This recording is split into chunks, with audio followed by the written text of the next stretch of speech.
And now, the best 60-ish seconds of your week. And this week we head to CPAC, the Conservative Political Action Conference. As you know, I'm honored, and I truly am, to be the vice chairman of CPAC. And so I'll be there from the beginning until the end. A lot of folks have said, how can you take time off the campaign trail to be there? It's a responsibility and an important one that I hold very, very close to my heart. I'll be leading off CPAC, the warm-up act for Governor Ron DeSantis, our keynote speaker, who starts things off on Thursday morning. We'll have a board meeting on Wednesday, so I've got to get down there for that. And then, of course, the cleanup hitter will be President Trump again. So watch for yours truly on the main stage. I'll be talking about personal freedom, individual liberty, the cornerstone of our republic. And I know a lot of you are wanting to know about the Super Bowl. Well, you all had a chance to watch it, and you know that it was a very rare occurrence because I was wrong. Don't tell anybody. It happens so rarely. But I went with the underdog. They didn't ultimately pull it out. And as you saw, it was the offensive line that really kind of broke down late in the game and allowed the Rams to pull it out. A great game to watch, and a lot of hope for the future for both of those clubs. But I'm still rooting for the all-Pennsylvania Super Bowl when the Steelers and the Eagles finally get there to face one another. Those 2 weeks between the championship game and the Super Bowl would be epic here in our beautiful state. And budget hearings are underway, focused on Tom Wolf's gigantic budget. I mean, think about it. The Wolf budget is a 17% increase in spending. That equates to over $1,000 per every working Pennsylvanian.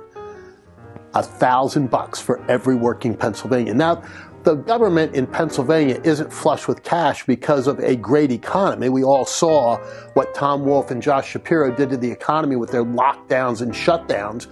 It's rather because there are federal dollars coming our way, which are just tax dollars from a different bucket. So here's a novel thought. How about a tax cut for the people of Pennsylvania rather than simply blowing through that money once again? And if we're going to spend that money, how about reserving a significant portion of it for the days to come where the Independent Fiscal Office, underline independent, is telling us that we face some serious budget shortfalls in the near term? That's wise policy. It's good, sensible budgeting. It's what every family in Pennsylvania has to do at their dinner table or kitchen table or wherever they do their family budget. State government ought to be doing the same thing.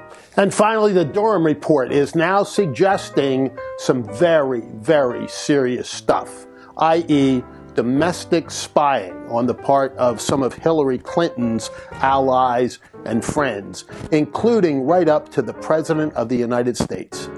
That simply cannot be tolerated. And you think about it, is the media focusing on this at all? You remember all the Russian collusion and all that stuff that we had to hear about every single hour from our friends in CNN? And by the way, have you seen what's happening to them recently? Might be a lesson to us all.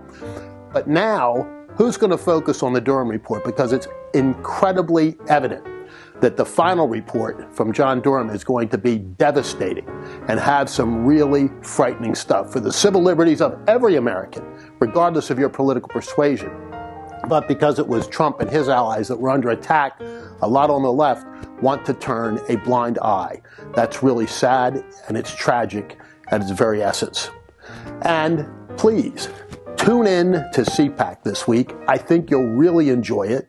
And until next week, that is the best 60-ish seconds of your week.